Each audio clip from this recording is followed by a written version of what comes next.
칸트, 진선미를 구분하다. 서양 철학사에서 가장 위대한 철학자를 한 사람 꼽으라면 대부분의 사람은 별로 주저하지 않고 칸트를 지목할 것이다. 과거의 위대한 철학적 사유들이 대부분 칸트라는 저수지로 합류하여 다시 다양한 길로 흘러갔다고 보고 있기 때문이다. 칸트 얼굴을 한번 볼까요? 이미지 찾았는데 이렇게 생겼어요. 칸트.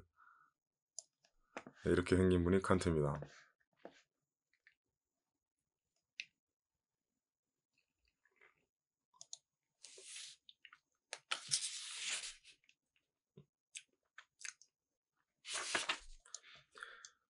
조음의 이데아가 가장 중요한 배움이라는 것을, 그리고 바로 이 이데아 덕분에 정의로운 것들도 그 밖의 다른 것들도 유용하고 유익한 것들로 된다는 것을 자네는 여러 차례 들었을 테니 말일세. 이게 무슨 말이지? 이렇게 말이 복잡한가요?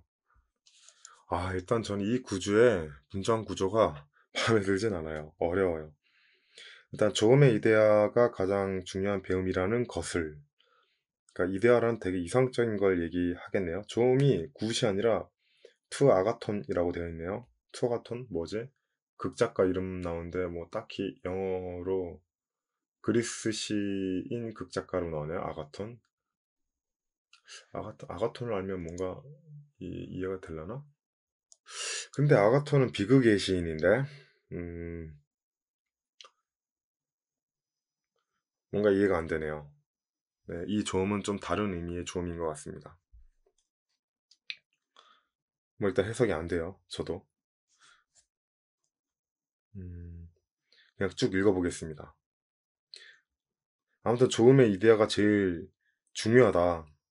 그리고 이게 기준으로 잡혀 있어야 우리가 정의롭다고 생각하는 것들, 그리고 그 외에 비슷한 것들이 쓸만하다 라고 우리가 말할 수 있다. 뭐 대충 이런 내용인 것 같아요. 해석이 잘 안 돼요. 자네는 방금도 이걸 내가 말하려고 하고 있었다는 걸 익히 알고 있었으며, 게다가 우리가 이 이데아를 충분히 알고 있지 못하다는 것도 알고 있네. 그러나 만약에 우리가 이걸 모른다면, 이것을 제한 채 다른 것들을 우리가 아무리 많이 안다고 할지라도 그건 우리에게 아무런 덕이 되지 않는다는 것을 자네는 알고 있네. 저는 모릅니다. 마치 우리가 어떤 것에 조음을 빠뜨린 채 그것을 소유한들 아무 소용없듯이 말일세. 혹은 자네는 소유가 정작 좋은 것이 아닐지라도 모두 이득이 되는 것이라고 생각하는가? 혹은 조음을 제외한 다른 모든 것을 이해하면서도 정작 아름답고 좋은 것은 아무것도 이해하지 못한다고 할지라도 그렇겠는가? 네, 이해 안 됩니다. 네, 이 강신주의 해석을 그냥 쭉 듣죠.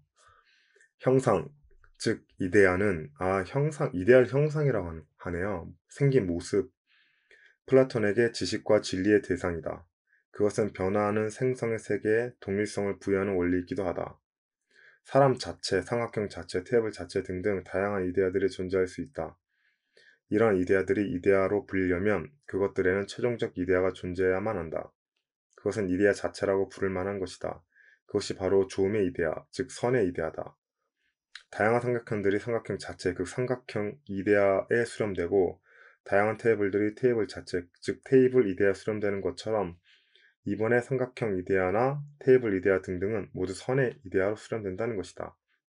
테이블을 만드는 장인은 테이블 이데아만 알면 되지만 전체 사회를 지배하는 통치 계층에 속한 사람은 모든 이데아들의 이데아, 즉 선의 이데아를 알아야 한다. 결국 눈앞에 있는 아름다운 테이블은 참된 테이블, 이데아의 규정을 받아서 만들어진 것이고 바로 이 테이블 이데아는 선의 이데아에 의해 최종 규정된다는 것이다. 바로 여기서 선 중심의 진선 및 삼위일체가 완성된다. 1700년대까지 지배하던 이런 통념이 칸트에서 와해된 것이다. 삼위일체가 파괴된 것이다. 그것이 바로 칸트의 위대함이다. 미학의 혁명이라고 해도 좋을 듯하다. 미학의 혁명이라는 말까지 나옵니다. 굉장히 중요한 이야기라는 거죠. 이 강신주의 생각으로는. 강신주 설명을 들으니까 조금 이해가 돼요. 그러니까 이데아라는 게 그 본질 같은 거네요. 본질. 바뀌지 않는 어떤 특성들.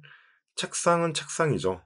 책상이 의자가 될 수는 없죠. 책상이 책상처럼 만들어진 것을 조음이라고 하는 거네요. 즉 이 세상에 어떤 물질이 탄생하면 그 물질마다 이루어진 목적이 있다는 거죠. 의자면 의자, 책상은 책상, 삼각형은 삼각형.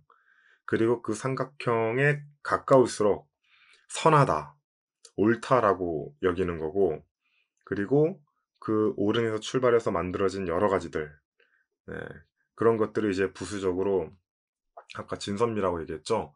선하다가 최고 보스고, 그리고 진과 미가 이제 그 부하가 되겠네요. 걔네들이 이제 어울려가지고 미학을 이루는, 그런 관점이구나. 왠지 이해가 되네요. 왜냐면 본질이란 말은 아시아에서는 안 쓰거든요.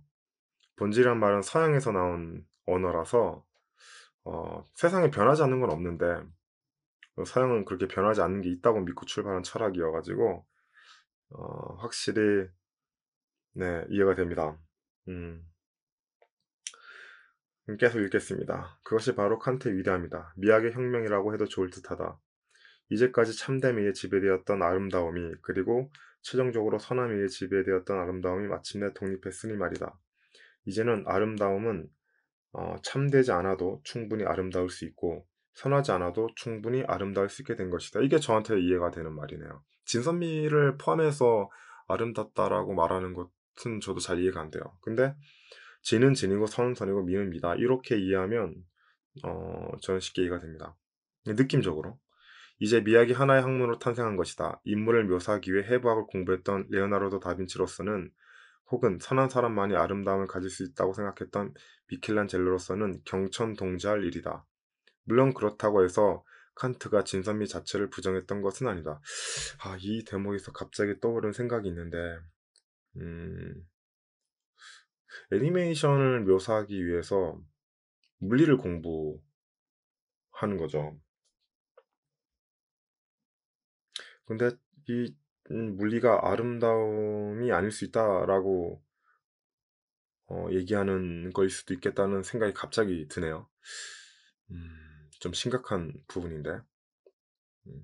단지 그는 진과 선과 미는 서로 독립적이라고 주장했을 뿐이니 말이다. 그럼 물리학과 그 사실과 애니메이션 쪽 미는 다른 건가? 그에 따르면 우리는 동일한 대상이라도 최소 세 가지 영역, 다시 말해 세 가지 종류의 관심으로 다르게 볼 수 있다. 이것이 바로 진과 선과 미의 기원인 셈이다. 예를 하나 들어보도록 하자. 어느 날 길을 가다가 갑자기 쿵 하는 소리와 함께 나이가 별로 들어 보이지 않는 청년 한 사람이 투신 자살한 장면을 우연히 목격하게 되었다고 해보자.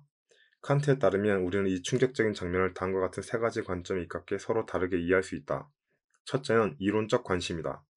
만약 이 장면을 이론적 관심으로 바라본다면 우리는 그 청년의 실제 몸무게와 빌딩의 높이를 계산해서 그의 몸이 보도 바닥에 닿았을 때의 충격량을 이론적으로 계산해 볼 수 있다. 이것이 바로 진리의 영역이다. 그러나 우리는 이 충격적인 장면을 이론적 관심이 아니라 실천적 관심, 즉 윤리적 관심을 통해 바라볼 수 있다. 이 경우 우리는 젊은 청년을 자살로까지 내모는 살인적 취업 경쟁과 자본주의 사회의 비정함, 그리고 관료와 정치인들의 사회적 무책임 등의 분노를 느끼게 될 것이다. 이 경우 우리는 지금 한 청년을 죽음으로 몰고 간 윤리적 책임을 따지고 있는 셈이다. 이것이 바로 칸트가 말한 윤리의 영역이다. 한편 이론적 관심이나 실천적 관심을 포함한 일체의 관심을 전혀 가지지 않고, 다시 말해 시종일관 무관심으로 빌딩 아래 떨어진 한 청년의 시선을 바라볼 수 있다. 이 경우 우리는 참혹한 이 장면에서 마치 느와르 영화의 한 장면이라도 보고 있는 것처럼 오히려 의도되지 않은 미적 유혹을 느낄 수 있다. 이것이 바로 아름다움의 영역이다. 아름다운 영역이라고? 참혹한 장면에서 아름다움을 느낀다고? 네, 칸트에 따르면 진선미의 세계가 우리가 가진 관심이 이론적 관심이냐, 실천적 관심이냐 아니면 무관심이냐에 따라서 서로 다르게 드러난다. 이제 우리는 이 세 가지 안경을 얻게 된 셈이다. 참과 거짓을 보는 안경, 선과 악을 보는 안경, 아름다움과 추앙을 보는 안경. 칸트의 유명 세 가지 비판서가 쓰인 이유도 바로 여기에 있다. 첫 번째, 순수 이성 비판을 통해 칸트는 이론적 관심으로 드러나는 진리의 세계를 다루고 있다. 이 책 진짜 어렵더라고요. 순수이성 비판을 제가 보게 된 게 판단력 때문이었습니다. 판단력에 대한 걸 어떻게 하면 키울 수 있을까를 고민하다가 책을 찾았는데 그 책이 그 칸트의 순수이성 비판이더라고요. 두 번째, 실천 이성 비판을 통해 칸트는 실천적 관심으로 드러나는 윤리의 세계를 해명하려고 했다. 그리고 마지막 세 번째, 판단적 비판을 통해서 칸트는 무관심을 통해서 드러나는 아름다운 세계를 설명하고 있다. 무관심을 통해서 아름다운 세계를? 그런데 우리가 좀 더 생각해 볼 점은 위와 같이 세 가지 관심으로 동일한 대상이나 사건을 모두 바라볼 수 있다는 것은 현실적으로 볼 때 아무나 할 수 있는 것이 아니란 점이다. 물론 타고난 천재라면 저절로 그럴 수 있을지 모르지만 우리가 칸트를 구별했던 진선미의 세계를 별도로 식별하기 위해서는 상당한 정도의 교육과 학습 과정을 거쳐야만 한다. 바로 그런 특별한 교육과 경험을 대가로 해서 얻을 수 있는 분별력이 우리에 갖춰져 있어야만 비로소 우리는 어떤 대상이나 사물을 다양한 관심에 따라 서로 다르게 판단하고 이해할 수 있는 것이다. 사실 자본주의 사회에서 이런 분별력을 얻을 수 있는 사람은 그렇게 많을 수가 없다. 우수한 교육과 학습에 장기간 투자할 수 있는 여유를 가진 부르주아 계층이 아니라면 어떻게 이런 과정을 학습할 수 있겠는가? 이것도 맞는 말이죠. 음. 결국 칸트에 따르면 분별력 있는 사람 혹은 배운 사람이라는 것은 동일한 대상이나 사건을 자신의 필요에 따라 이론적 관심으로도 혹은 실천적 관심으로도 그리고 무관심으로도 바라볼 수 있는 사람을 의미한다. 반면 분별력 없는 사람, 즉 배우지 못한 사람은 이론적 관심으로 보아야 할 때 다른 관심으로 보아하거나 아니면 무관심하게 보아야 할 때 특정한 관심으로 갖고 보는 사람이라고 할 수 있다. 예를 들어보자. 의사는 사람의 몸을 하나의 기계처럼 보도록 철저히 배우고 훈련받은 사람이다. 그래서 평범한 사람이 의사가 되려면 반드시 장시간의 해부학 실습 과정과 이론적 학습 과정을 거쳐야만 한다. 해부학 실습을 통해서 평범한 사람 수술대 위의 몸을 마치 기계 일부처럼 다루는 법을 배울 수 있기 때문이다. 그런데 만약 이런 학습 과정이 잘못되어 의사가 이론적 관심이 아닌 특정한 다른 관심, 예를 들어 환자를 지나치게 동정하여 감정의 동요를 일으킨다면 그는 위험한 수술을 성공적으로 수행할 수 없을 것이다. 한편 미술가는 이성의 나체를 보고도 성적 관심이 아니라 무관심으로 나체의 아름다움을 느낄 수 있도록 훈련을 받아야만 한다. 그런데 이 경우에도 누드화를 그리는 미술가가 미적 관심 혹은 무관심이 아닌 다른 관심에 따라 이성의 나체를 바라보면 제대로 된 그림을 완성하기 어렵다. 이것은 칸트가 생각했던 세 종류의 관심의 구별이 제대로 이루어지지 않은 전형적 사례라고 볼 수 있겠다. 즉, 배운 다음에 그리고 내가 보는 대상을 각각 다른 관점에서 접근해서 인지를 해야만 미를 느낄 수 있다라는 결론이네요. 그럼 못 배운 사람은 미를 느끼지 못하나? 라는 질문을 자동적으로 하게 됩니다. 이거 좀 약간 말이 이상한데? 제가 느끼기엔.